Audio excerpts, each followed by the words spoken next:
Greetings once again, those of you who have the fortitude to listen to the true story of Don Quixote. Here we shall begin what is known to some as Chapter 2, but what Don Quixote just simply called a very long day. Now, up until now, you may have only been thinking that Don Quixote was exceptional, that his ability to create wanton destruction, mayhem, and complete annihilation, the gift which he was born with, is something that no other has ever shared. Well, if you were thinking this, you were wrong. Because there was another man, born at exactly the same time, under the same circumstances. Interestingly enough, yes, that's right, he also used his umbilical cord to fight off ruffians and thugs. His name was Don You Know What Comes Next. Now, don't ask me why that was his name, because this is the story of Don Quixote. We have his backstory, not the backstory of Don You Know What Comes Next. Now, because his name is rather cumbersome and large, some people just call him Don U. This was before universities were created, so no one got confused with Don University. Anyway, I digress in the story. So, Don You Know What Comes Next had a very similar gift. He also was raised in a similar fashion. However, at some point, Don Quixote and Don You Know What Comes Next split in their moral, ethical, and value fiber. And of course, when that happens, they became arch enemies. Don Quixote fought for what he called justice, while Don You fought for what he called justice. Now, Don You Know What Comes Next was not the loner that Don Quixote was, and so he kept with him at all times a band of men. Now, they were not merry men like Robin Hood's men. No, these were a band of not merry men. Yes, that's what we call them. Now, he enlisted in the army as well, but the opposite army of Don Quixote. So as you can imagine, many times the two came head to head.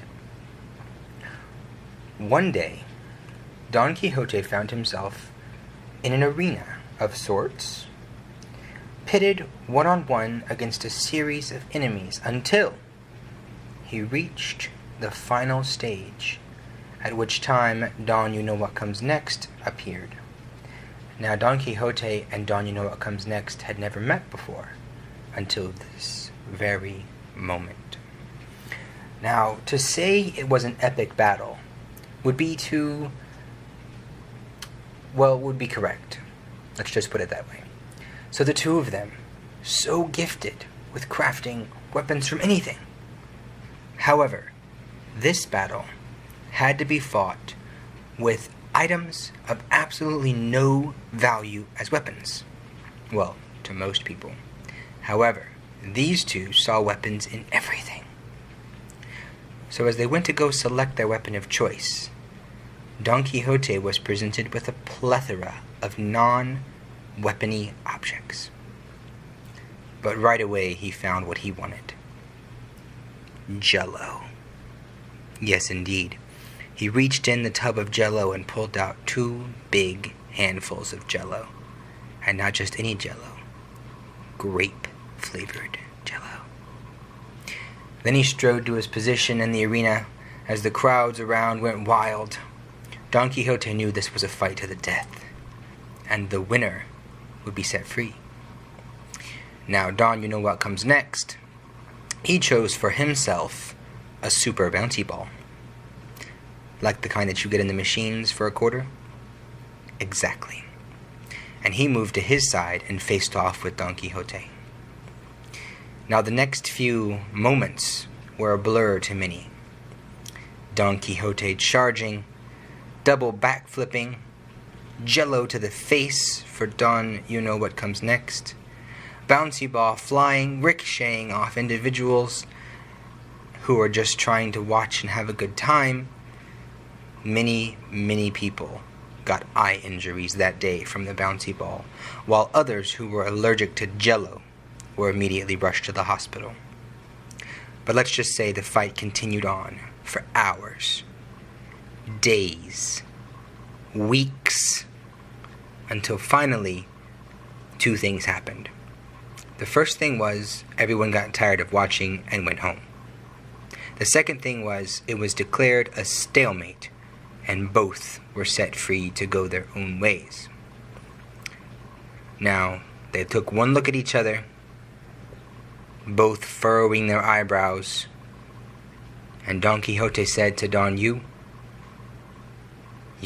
are my worst enemy. Don, you know what comes next, turned to Don Quixote, furrowing his brow even more, and said, No, you are my worst enemy. To which Don Quixote would not allow him to get the best, and he said, No, indeed, you are my worstedy enemy. Don, you know what comes next, furrowed his brow so much that his eyebrows were literally sitting on his nose. Well, you're even worse than that. Don Quixote furrowed his brow to the point that his eyebrows were sitting on his chin. And then he didn't say anything because his mouth was covered up by his eyebrows. Then the two parted, each vowing to end the other at some point in his life. Now, after pulling his eyebrows out of his chin, Don Quixote began his long walk home. Now, he was very upset from the battle, covered in Jell-O and many small bruises the shape of bouncy balls. And he spotted something. The worst thing he could not stand. Bullies. As he passed a schoolyard, he saw 2 boys throwing a ball over the head of the middle boy, shouting things like, Hey, monkey, you can't catch this, monkey. Don Quixote's blood boiled. If there was one thing he couldn't stand, it was bullying. So he strode over to the boys, the 2 on the ends laughing while the one in the middle tried desperately to catch the ball. It was evident to Don Quixote that it was the ball of the middle child, and that the 2 boys on the outside were undoubtedly being mean, malicious, cruel.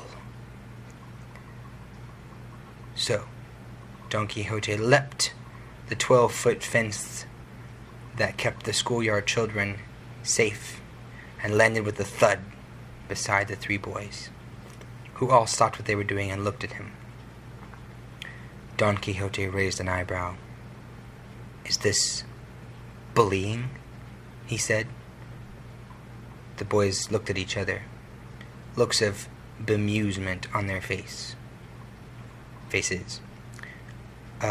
is Monkey in the Middle, one said. I thought so, said Don Quixote. The most bullyish, brutish game of all. The one boy looked confused. It's a game, he said. Exactly, said Don Quixote.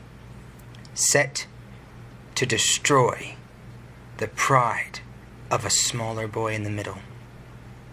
You disgust me.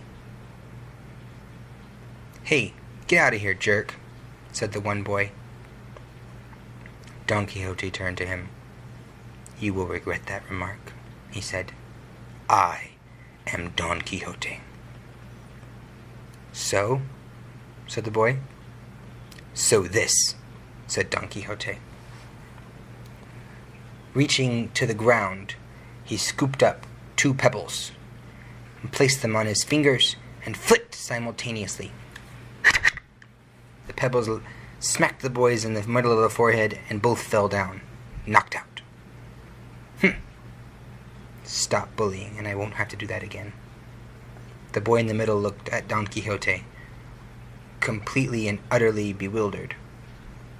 No need to thank me, boy, said Don Quixote, and he leapt over the wall again and headed on his way.